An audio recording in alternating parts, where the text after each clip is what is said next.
Va, entonces, vean, lo que quería decirles desde la vez pasada y que no nos ajustó el tiempo es acerca de una serie de elementos que tienen que ver con lo económico. Ustedes ya leyeron el capítulo 1 de Polanyi, de hecho es pregunta de examen. Tienen tiempo de volverlo a revisar, tienen tiempo de puntear, tienen tiempo de sacar fechas, pero básicamente Polanyi está hablando del siglo XIX. Entonces, el siglo XIX es bien importante, de hecho, el siglo XIX es donde nace la antropología como ciencia. ¿Grabamos esto o no lo grabamos? Ya está siendo grabado. Ya está grabado, ¿verdad? ¿Y quién está grabando? Cinco minutos tienen de estarlo grabando. Ajá, las indicaciones no se iban a grabar. Les decía de que Polanyi habla del siglo XIX. Entonces, este siglo XIX para Polanyi es bien importante porque a partir de ahí se comienza a configurar el sistema capitalista. Y principalmente Polanyi no menciona sistema capitalista, sino que Polanyi aborrece esa economía sin intervención, esa economía de la mano invisible que planteaban los clásicos, específicamente Adam Smith, allá en 1776 más o menos, 1700, sí, 1776. Entonces, Polanyi viene hablando del siglo XIX, es bien importante el siglo XIX, porque el siglo XIX incluso es donde surge la antropología como ciencia, les venía diciendo, y el siglo XIX permite también de que la Europa se configure y prácticamente ahí se da la convulsión para la Primera Guerra Mundial, que es el acontecimiento o el punto de inflexión que catapulta a Estados Unidos como potencia mundial. Pero vamos a comenzar a hablar desde 1492 y vamos a hablar de la importancia de 1492, no como invasión, no como descubrimiento de América, aunque sí hay un descubrimiento de América, déjenme decirles de que hay un descubrimiento de América, pero no en términos culturales, sino que hay un descubrimiento de América para el capitalismo. Ahí sí es correcto utilizar el término descubrimiento de América. Se descubre América para el capitalismo. Les explico por qué América es descubierta para el capitalismo y para esto vamos a utilizar lo que plantea en el capítulo 14 del Capital Karl Marx. Les decía que en 1492 se da ese choque cultural y ahora vamos a introducir esta idea de descubrimiento de América para el capitalismo y es acá donde Europa se da cuenta que hay otras formas de gobierno, donde Europa se da cuenta que hay otras formas de economía y donde Europa se da cuenta que hay otros lugares donde ir a extraer riqueza, porque se recuerdan que para ese entonces, según los europeos, únicamente existía Asia, África y Europa. Desconocían totalmente la existencia de América, pero cuando se descubre América para el capitalismo, siempre vamos a agregarle descubrir América para el capitalismo, se da ese choque, como les dije anteriormente, y eso permite de que los europeos tengan una nueva percepción de la realidad, tengan una nueva percepción del mundo. Entonces, a partir de acá, esto es un comentario muy propio, pero a partir de acá se revoluciona la forma de pensar también. Ustedes pueden ver con esta corriente de pensamiento contractualista que les mencionaba hace unas 3 clases, y en esta corriente de pensamiento contractualista, lo que están haciendo estos intelectuales es hablando de un Estado y hablando del Estado natural. De hecho, cuando lleven estructuralismo, ustedes van a ver de que Levi Strauss, que es el padre del estructuralismo, decía que el padre de la etnología para Levi Strauss no era Marcel Mauss, sino que era Rousseau, porque Rousseau, que es uno de los filósofos contractualistas, escribe un libro que se llama, ¿cómo se llama el libro que nosotros estudiamos de Rousseau, el que estudiaron ustedes en Precursores y Evolucionistas?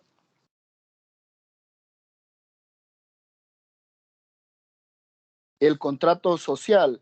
Entonces Rousseau en el contrato social habla de que existen otros lugares donde la gente no tiene un Estado. Los contractualistas, si ustedes se recordarán, es Thomas Hobbes.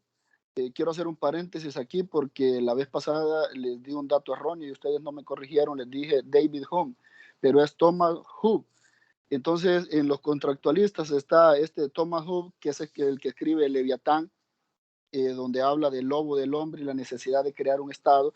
Está John Locke, que es el que habla de la separación de poderes y el papel del Estado dentro de la sociedad.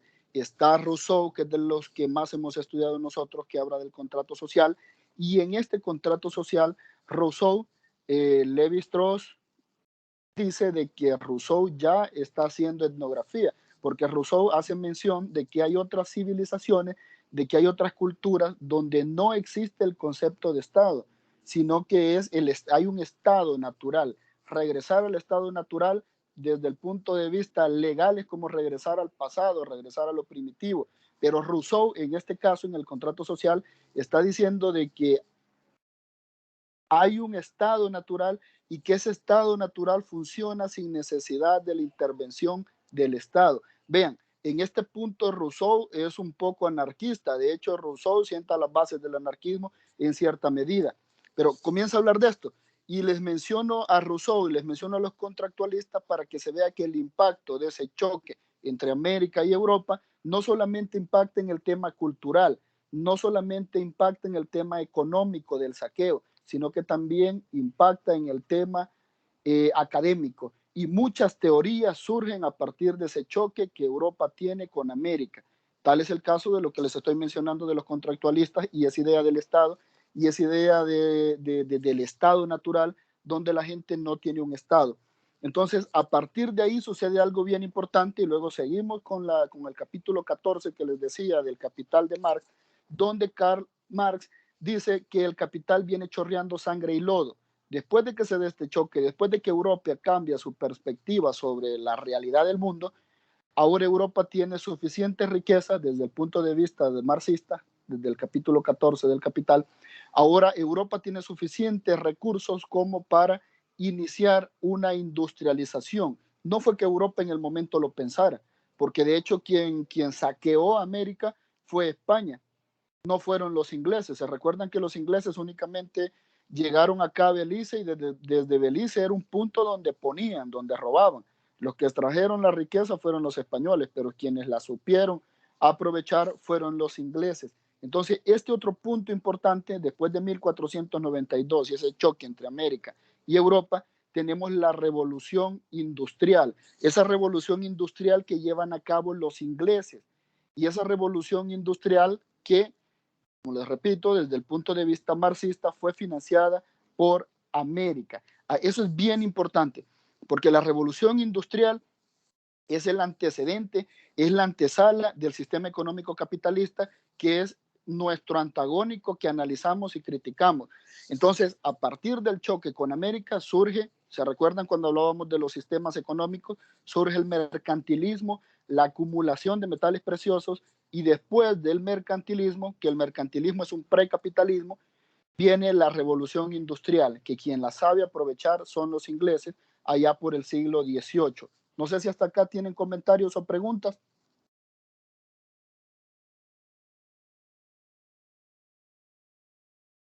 Tengo el micrófono encendido, disculpen, ¿me escuchan? Sí, profe. Todo claro. Va, entonces, permítame, voy a poner una imagen bonita.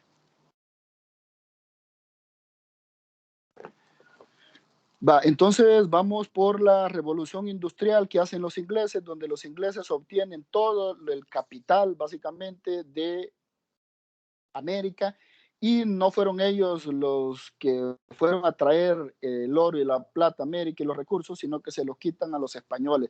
Al final los españoles terminaron haciéndola de holgazanes, o no sé con qué otra palabra decirlo, porque quienes tuvieron que haberse industrializado eran los españoles. Si España era la potencia económica durante el siglo, finales del siglo XV, XVI, y casi que inicia el siglo XVII siendo potencia económica, pero son los ingleses los que logran desarrollar, los que logran implementar la revolución industrial. Entonces, a partir de aquí, cuando los ingleses se logran industrializar, bueno, ustedes saben esta idea del eurocentrismo, los europeos se sentían mucho más poderosos que todos los demás. Bueno, en la actualidad todavía los europeos sienten de que ellos son la raza superior, aunque no lo digan, pero lo sienten, aunque ellos hablen de que están en contra de eso, pero lo sienten todavía. Eso indiscutiblemente está ahí. Entonces, a partir de aquí, cuando las otras potencias europeas ven de que los ingleses están desarrollándose económicamente gracias a la extracción de riqueza que van a hacer a las colonias, comienza una segunda expansión europea. Y esa segunda expansión europea se da en el siglo XIX. Y en esta segunda expansión europea es donde, que se da en el siglo XIX, es donde existe la necesidad de que surja una ciencia que estudie la otredad. Y si se fijan, acá es donde surge la antropología como ciencia. La primera corriente de pensamiento antropológico, los evolucionistas surgen, no les estoy diciendo que necesariamente la antropología nace para esto, pero sí, todo tiene que ver con todo. Entonces se crean las condiciones y la antropología surge en este contexto, con la escuela evolucionista. En la escuela evolucionista lo que los europeos tratan de explicar es, nosotros somos superiores que todos y los demás son primitivos que no entienden, pero vamos a traer riqueza. Eso desde el punto de vista cultural. Pero desde el punto de vista económico, recuérdense que acá en el siglo XIX y estas pequeñas guerras que describe Polanyi en el capítulo 1 de la Gran Transformación, estas pequeñas guerras lo que estaban creando o lo que estaban denotando era la enorme rivalidad que existía entre las potencias europeas. La guerra franco-prusiana de 1870, todas estas guerras, todos estos bloques que surgen, se recuerdan que hablábamos de armarse para la paz, y estos bloques, la Triple Entente y la Triple Alianza, que luego son justamente los bandos que pelean en la Primera Guerra Mundial, se comienzan a armar desde finales del siglo XIX. ¿Y qué es lo que crea esta rivalidad en las potencias europeas? Es los territorios. Este pleito en Europa comienza por los territorios. Es más, si nosotros analizamos y expurgamos la Primera Guerra Mundial se da por pleitos de territorio. Eso es lo que crea las enemistades en Europa del siglo XIX. Eso es lo que crea la rivalidad de los alemanes con los ingleses. Se recuerdan de que históricamente los alemanes habían sido punta de lanza en cuanto al desarrollo de la filosofía, al desarrollo de la música, en cuanto al desarrollo de la política. Los alemanes eran los que habían tenido más músicos. Si nosotros vemos Mozart, ¿cómo se llama el otro? Beethoven, Wagner, Chopin, Schubert, todos estos eran músicos alemanes. Si vemos del lado de los filósofos, Kant, Hegel, Marx, todos estos eran filósofos alemanes. Entonces se crea esta rivalidad porque los alemanes producen intelecto, los alemanes producen música, pero quienes se habían desarrollado económicamente, industrialmente, eran los ingleses. Entonces a partir de ahí viene una rivalidad y a partir de esta prosperidad industrial que tienen los ingleses, comienzan a darse esos pleitos y a dividirse en bloques, porque recuérdense que para ese entonces los ingleses tenían el control, tenían la fuerza naval más grande del mundo. Para entonces Estados Unidos todavía no era lo que ahora conocemos como Estados Unidos.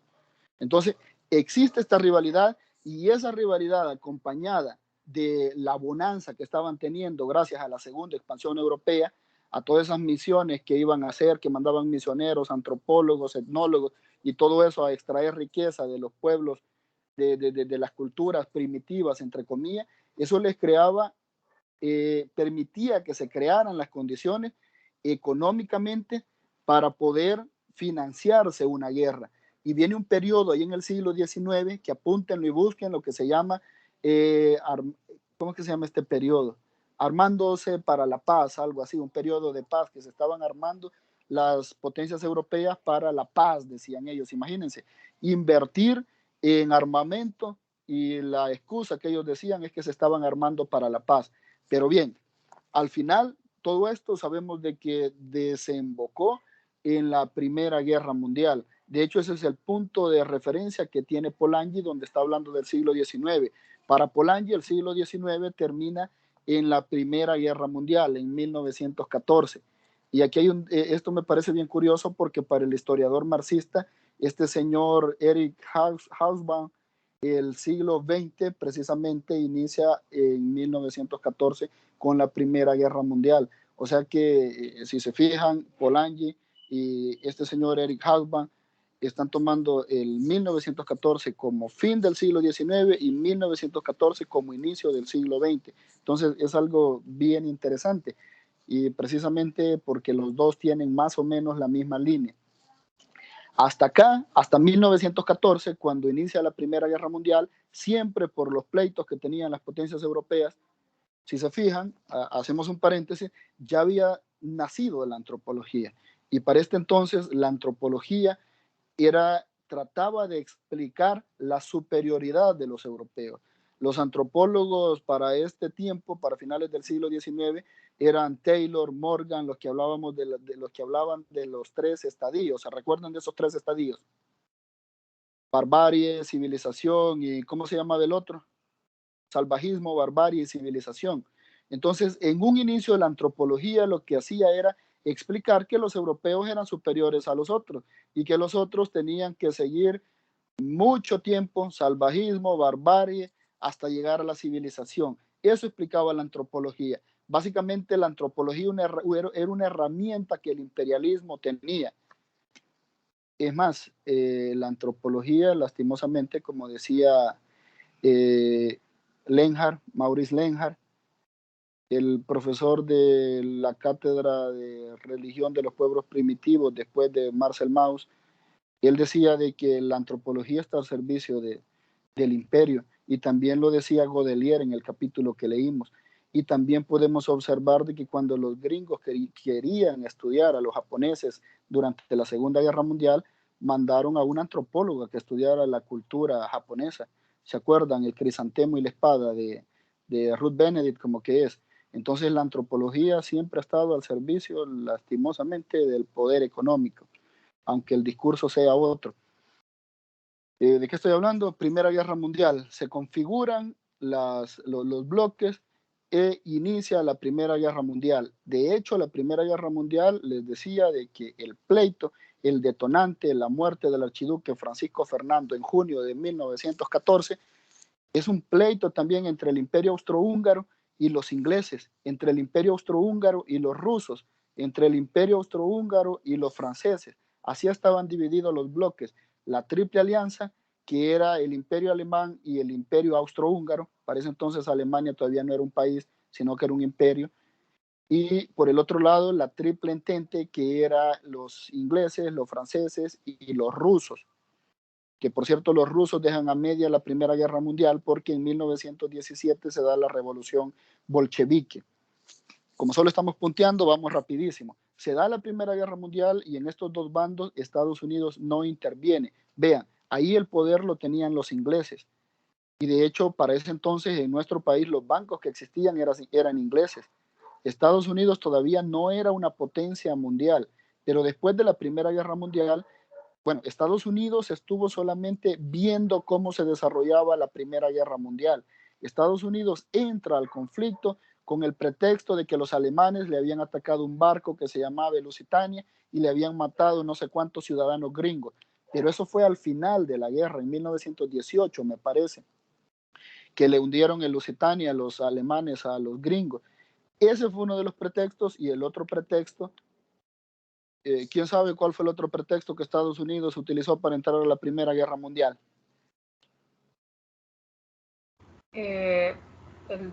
No sé, el bombardeo, pero no sé, o sea, eso depende de la perspectiva de cada persona, pero de supuestamente japoneses. No, ese fue Pearl Harbor, 7 de diciembre de 1941, en la Segunda Guerra Mundial. En la Segunda Guerra Mundial, sí, yo que sí, pero ajá, esa es otra que creo que sí. Solo comentar la cuestión también de esto del crisantemo, que siento que es una parte de alguna ayuda hasta algún punto. Era ayuda, pero lo que hizo ese libro fue decir, los japoneses ayuda a poder justificar la guerra, o sea, ¿por qué se involucrarían? Eso me refiero yo. Correcto, pero era conocer a fondo la cultura japonesa para darle donde les doliera. Y lo que motivó a Estados Unidos a ingresar a la Primera Guerra Mundial, aparte del hundimiento de Lusitania, fue que lograron descodificar unos telegramas donde los alemanes le estaban pidiendo a los mexicanos que les hicieran barra y que cuando le ganaran la guerra, porque los alemanes sabían de que Estados Unidos se iba a ir en contra de ellos, ya lo sospechaban, y que cuando Estados Unidos perdiera la guerra, Alemania le prometía a México regresarle los territorios que Estados Unidos le había quitado a México allá en 1843, ¿se recuerdan? Cuando el presidente de Estados Unidos era James Polk y el presidente de México, Carlos de Santana, y todo este cuento de, ¿cómo se llamó eso? Cuando México perdió más de 1 millón de kilómetros cuadrados. Se me ha olvidado, pero eso no es lo que estamos estudiando. Entonces, ahí entra Estados Unidos a la Primera Guerra Mundial. Entonces, cuando Estados Unidos entra a la Primera Guerra Mundial, básicamente ya iban de salida las potencias europeas. Europa ya estaba destruida, la infraestructura de Europa estaba por el suelo. Y es aquí donde Estados Unidos entra a financiar la reconstrucción de Europa. Y Estados Unidos, a partir de la Primera Guerra Mundial, se convierte en un banco de Europa, se convierte en un banco mundial. Vean la estrategia de los gringos. Y a partir de aquí, los ingleses pierden su poderío, los ingleses pierden esa fuerza naval que era la número 1 en el mundo, y a partir de acá es donde Estados Unidos surge, emerge como potencia económica mundial, al punto de que Estados Unidos en los años 20 ha sido el periodo de mayor bonanza. El presidente de finales de los años 20 de los Estados Unidos, creo que se llamaba Herbert Hoover, dijo de que Estados Unidos estaba a punto de desaparecer la palabra escasez o pobreza de su diccionario. Entonces, en estos años 20, post Primera Guerra Mundial, que Estados Unidos estaba en un periodo de bonanza, Estados Unidos decide producir, producir y producir. Se estaba prácticamente la mano invisible y esa no regulación del mercado que había planteado Adam Smith, los Estados Unidos estaba diciendo, sí, funciona. Nos estamos haciendo ricos. A partir de ahí es de que los gringos comenzaron a fabricar para tener en todas las casas lavadoras, refrigeradoras. A partir de ahí es de que el Forte se comenzó a vender a lo loco, de que el Forte se comenzó a producir en masa. Y a partir de ahí la economía de Estados Unidos cambió. A partir de ahí es que agarró la forma que conocemos ahora de la economía de Estados Unidos en los años 20 y post Primera Guerra Mundial. Y todo esto tiene que ver porque Estados Unidos era el financista de la reconstrucción de Europa post Primera Guerra Mundial. El asunto fue de que la mano invisible, como Polanyi dice, no iba a ser un total éxito, sino que la mano invisible iba a llegar a un punto donde esas especulaciones iban a colapsar la economía. Y eso fue lo que sucedió en 1929. ¿Ustedes saben por qué se dio la crisis de 1929 exactamente? ¿Qué es lo que llevó al crack de Nueva York de ese jueves de octubre?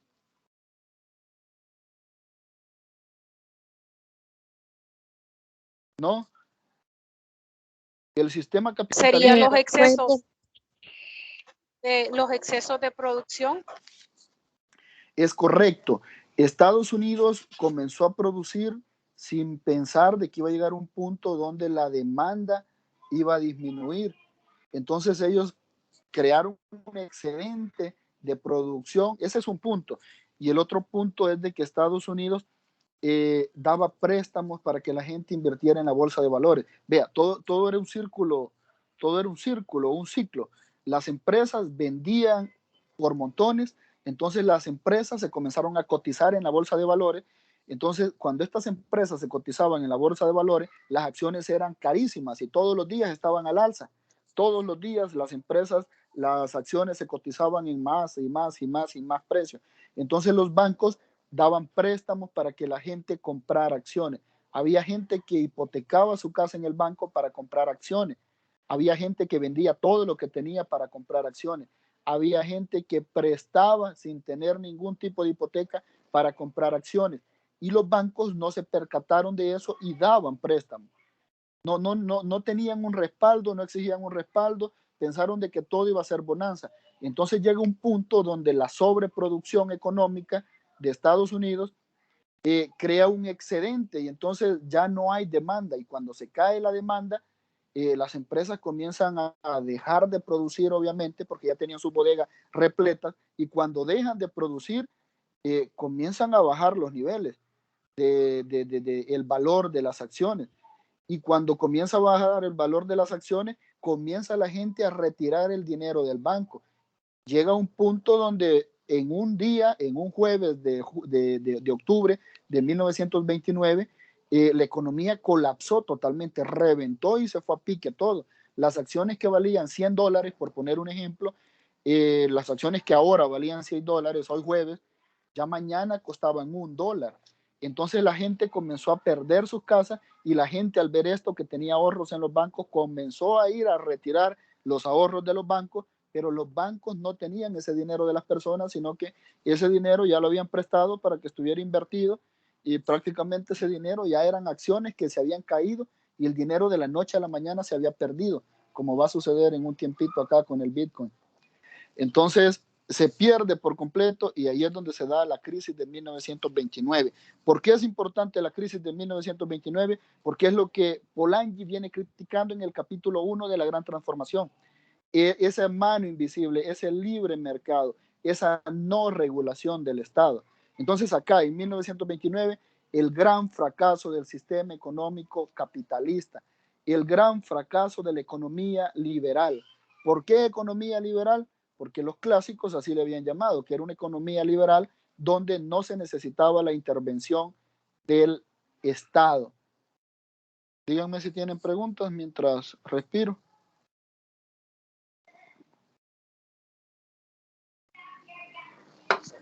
¿Preguntas? ¿Se entiende? ¿Sienten que es útil la información para entender a Polanyi? Sí, sí, profe. Va, entonces, permítanme que aquí tengo unos apuntitos. Vamos por la Primera Guerra Mundial. Vean, la Primera Guerra Mundial crea una miseria a nivel mundial, que de hecho la crisis de 1929 crea una miseria a nivel mundial, que de hecho la masacre de nosotros de 1932 está directamente relacionada con esa crisis.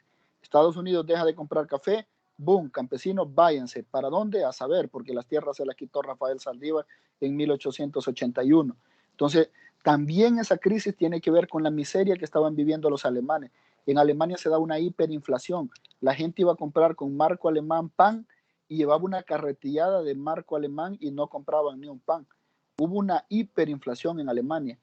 Ni siquiera la que hay en Venezuela ha llegado a lo que estaba Alemania. De hecho, la crisis de 1929 fue el gen que le dio vida al nacionalsocialismo. Gracias a esa miseria, a esa desesperación que los alemanes estaban viviendo para ese entonces, el discurso de Hitler les cayó como discurso de dioses. Si no hubiera sido por esa hiperinflación que los alemanes tenían en los años 20, quizá Hitler no hubiera logrado convencer a tanto alemán, pero como los alemanes estaban literalmente muriéndose de hambre, todo lo que Hitler decía le sonaba mucho más agradable que en otras circunstancias.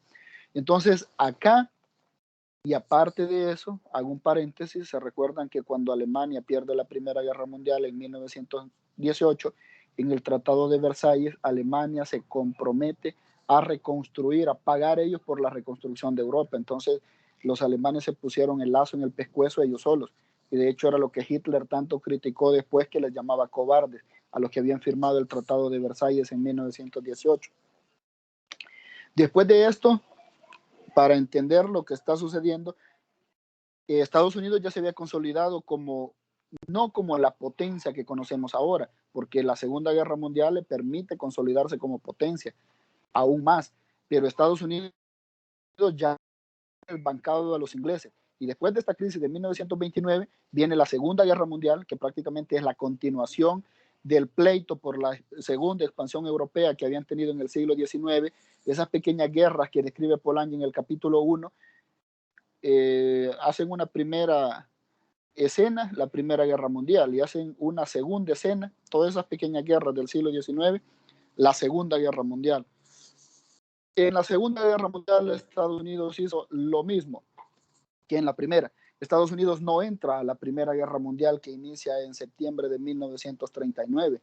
Dejó que los alemanes se dieran, que los ingleses se dieran duro y que todos estuvieran peleando, y Estados Unidos entra a la Segunda Guerra Mundial 3 años después, hasta que ya estaban totalmente devastados nuevamente los países europeos.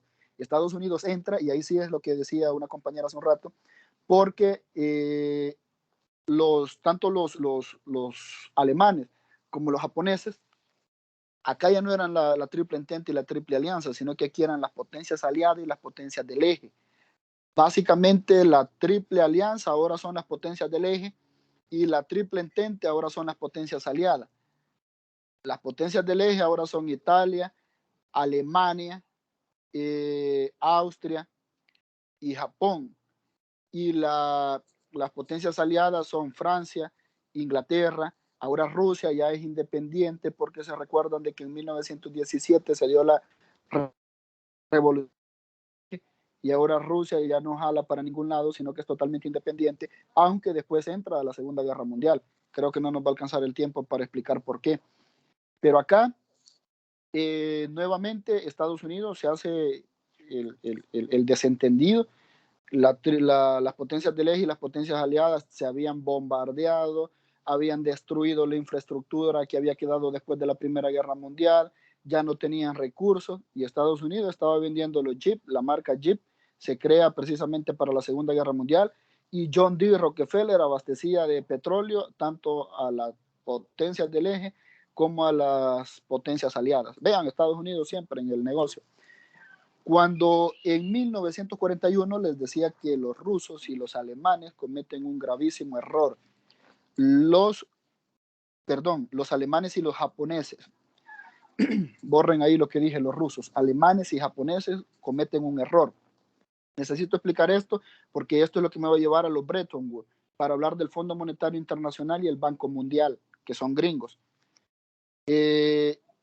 ¿Dónde voy? ¿Qué estaba diciendo? Discúlpenme. ¿Qué fue lo último que dije? Sobre el error de los alemanes y los japoneses. El error de los alemanes y los japoneses.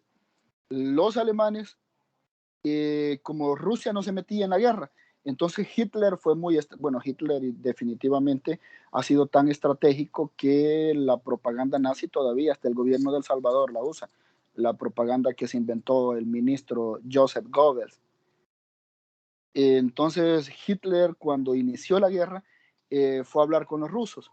Hitler le decía a los alemanes de que los rusos comunistas le caían mal y Stalin le decía a los rusos de que los nazis le caían mal, pero ellos fueron a hablar y ellos hacen un pacto que se llama el pacto Ribbentrop-Molotov, y en ese pacto Ribbentrop-Molotov, que se llama así por los ministros de guerra, Ribbentrop el alemán y Molotov el ruso, ellos dicen de que van a hacer un pacto de no agresión. ¿Qué quiere decir esto? Que ellos se reparten desde antes qué territorio van a agarrar y ellos no se van a pelear en la guerra porque ellos sabían de que los dos eran demasiado fuertes. Los rusos y los alemanes dicen, va, está bien, repartámonos. Ahí se reparten, ¿cómo se llama esta? Que está a la par de Rusia. Finlandia se agarra una parte de Rusia, otra parte de los alemanes y se reparten gran parte de Europa y ellos no se iban a atacar. Los japoneses apoyaban a los alemanes. Entonces, en 1941, cuando Estados Unidos tenía sus bases, no estaba en guerra, pero tenía sus bases. Por ejemplo, en Hawái tenía una base que se llamaba Pearl Harbor y esa base era una base de aviones, una base aérea que era de las más importantes. Los japoneses, porque creían que ya iban ganando la guerra en 1941, deciden agarrarse a Estados Unidos. Vean, los alemanes ya le estaban ganando a los ingleses, los alemanes ya habían sometido a los franceses, los alemanes ya tenían en su bolsa a todos los otros países chiquitos de Europa y creían que ya estaban ganando para 1941. En 1941 Hitler comete el grave error, de hecho Hitler era un genio para la historia y según una biografía de Hitler decía que él criticó la batalla de Waterloo de Napoleón Bonaparte por atacar Rusia y por no tomar en cuenta las heladas rusas. Entonces Hitler comete el grave error por creer que ya estaba ganando la guerra, que ya la había ganado en Europa, rompe el pacto Ribbentrop-Molotov y al romper el pacto Ribbentrop-Molotov decide atacar a los rusos. Ese fue un error totalmente fatal para Hitler. A medida de entrando a Rusia le iban matando a toda la gente. Eso fue suicida para Hitler, romper el pacto Ribbentrop-Molotov. De hecho, ahí se da el sitio el sitio de Leningrado, me parece, o Stalingrado. No, Stalingrado. De Stalingrado, ¿verdad? Entonces fue totalmente fatal para Hitler. Y luego los japoneses cometen otro error gravísimo para las potencias del eje, que fue atacar la base de Pearl Harbor en Hawái el 7 de diciembre de 1941, creo que esa fecha fue, 7 de diciembre de 1941, y entonces ahí es donde el presidente Roosevelt, el único presidente de Estados Unidos que ha estado 4 periodos consecutivos gobernando, da el discurso de la infamia. Y Roosevelt dice, a partir de ahora entramos a la Segunda Guerra Mundial, y es Estados Unidos entrando a la Segunda Guerra Mundial, pero justamente cuando las otras potencias europeas ya básicamente se habían acabado entre ellos. Estados Unidos entra solamente a ganarle a los nazis. Estados Unidos comienza a atacar, y de hecho una de las batallas más importantes fue el desembarco que hacen en Normandía los gringos, que desde ahí se toman Francia, porque Francia estaba sitiada por los alemanes, y desde ahí van bajando hasta llegar a Berlín. El objetivo era Berlín, y ahí es donde Alemania queda dividida en dos: Alemania oriental, que los rusos habían avanzado por la parte de oriente de Alemania, y Alemania occidental, que se la habían tomado los gringos. Entonces terminan con los nazis, y ahora Estados Unidos prácticamente se está aliando durante la Segunda Guerra Mundial a los rusos, que justamente en 1945, cuando termina la Segunda Guerra Mundial, inicia la Guerra Fría, que ustedes saben de que la Guerra Fría termina hasta 1991 con Gorbachev, y fue un pleito entre los gringos y los rusos que todavía se observa, todavía sigue esa idea de la Guerra Fría, y se vio en la geopolítica que esto del COVID y la vacuna jugó o tuvo recientemente, esa geopolítica, esa guerra fría todavía.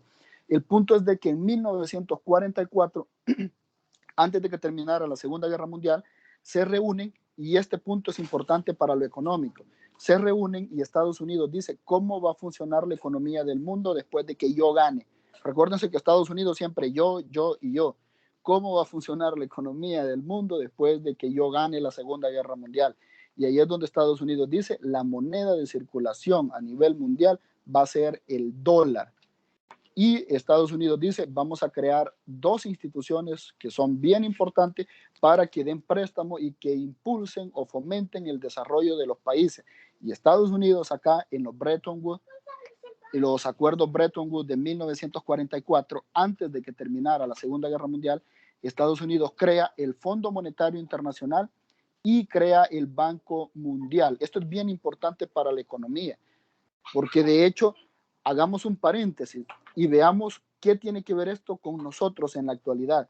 El Fondo Monetario Internacional y el Banco Mundial son gringos. Si ustedes están al tanto de las noticias, ustedes saben de que el Fondo Monetario Internacional ha dejado en visto al gobierno desde hace como 6 meses, porque el gobierno le está pidiendo 1.500 millones de dólares, porque estamos a punto de caer, bueno, estamos en un déficit fiscal. Entonces no tenemos recursos, y el gobierno le está pidiendo financiamiento, le está pidiendo un préstamo al Fondo Monetario Internacional, y el Fondo Monetario Internacional no le da préstamo precisamente por dos cosas. Una, perdón, una por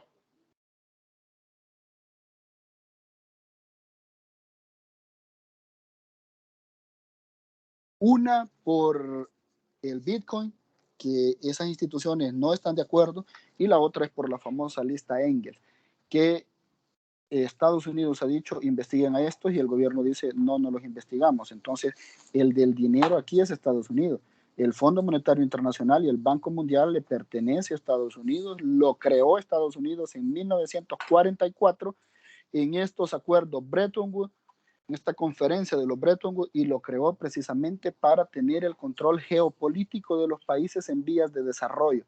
Yo les presto, pero ustedes me obedecen. En el 2019 se recuerdan todos los desmadres que hubieron en Ecuador, en Chile, en Perú, por las políticas económicas que se estaban implementando, la reducción de los subsidios y todo eso, eran órdenes del Fondo Monetario Internacional. El Fondo Monetario Internacional dice, suban el IVA al 16 y se tiene que hacer, porque si no se hace, no hay dinero.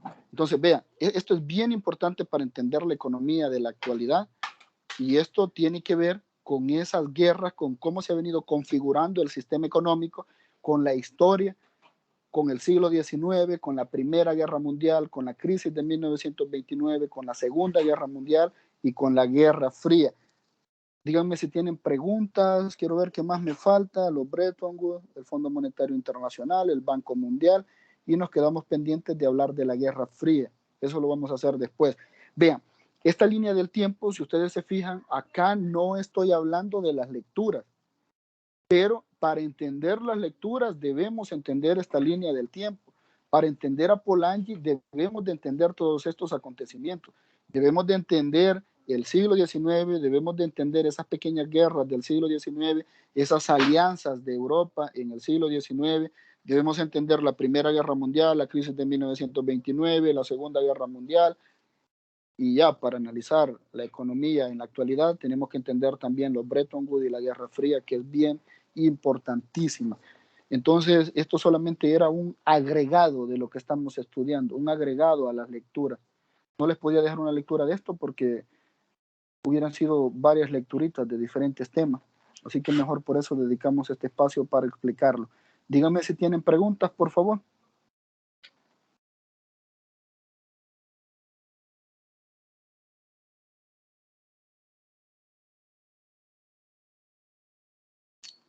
No, profe, todo claro.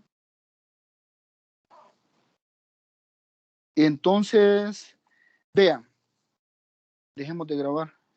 Gracias, llegamos hasta acá. Licenciado, Díganme. quizás yo tengo una pregunta, ya que me Va. este tema, ¿verdad? Entonces, Sobre el escuchemos. patrón oro. Sí, sobre el patrón oro, está más que todo cuando los países, pues por medio del oro se manejaban sus riquezas o sus niveles. Entonces, como patrón oro lo conozco yo, no sé si usted me lo podría explicar. Es correcto, vean. Solo les voy a dar una idea, porque precisamente eso es lo que se les pregunta básicamente en la 1 de la segunda parte del examen. Pero miren, el patrón oro, si se fijan, lo menciona bastante Polanyi, y el patrón oro lo que hace antes, cuando existía el patrón oro, todo el dinero que circulaba estaba respaldado por oro. Entonces, cuando desaparece el patrón oro, Estados Unidos, por ejemplo, pone el dólar, y ahora el dólar no tiene ningún respaldo. Estados Unidos, por ejemplo, tiene su deuda externa alrededor del 132%, tiene su deuda externa casi pateando el 132% en relación al PIB. Y Estados Unidos, lo único que le impide seguir imprimiendo más dólares es que entre más dólares imprime, se devalúa la moneda y puede provocar una hiperinflación. Pero eso tiene que ver también con adueñarse del poder, con que Estados Unidos diga, bueno, pongo el dólar y no necesito ningún tipo de respaldo para el dólar, así como antes de que el respaldo era el oro. Ahora solamente nos vamos a basar en la confianza, y yo tengo el poder con el dólar, y el dólar lo pongo desde 1944 de los Bretton Woods, y nadie me tiene que fiscalizar. Y esta es ¿cómo se llama? La moneda que sirve para comprar. Esta es ¿cómo se llama esto? Se me ha ido la idea, se me ha ido el concepto, pero Estados Unidos dice, el dólar va a ser la moneda de curso legal a nivel mundial. Y esa es una forma de agarrar el poder de Estados Unidos, y recordamos que Estados Unidos representa al sistema económico capitalista. Es una forma de que Estados Unidos tenga el control de la economía mundial. Y precisamente desaparece el dólar porque el dólar limitaba ese control. El dólar necesitaba que hubiera un respaldo en ese metal precioso, mientras que en la actualidad no se necesita respaldo de nada. Toda la economía funciona a pura especulación, a pura especulación. Entonces, por ahí va la cosa. No sé si Gracias. tienen más otra pregunta.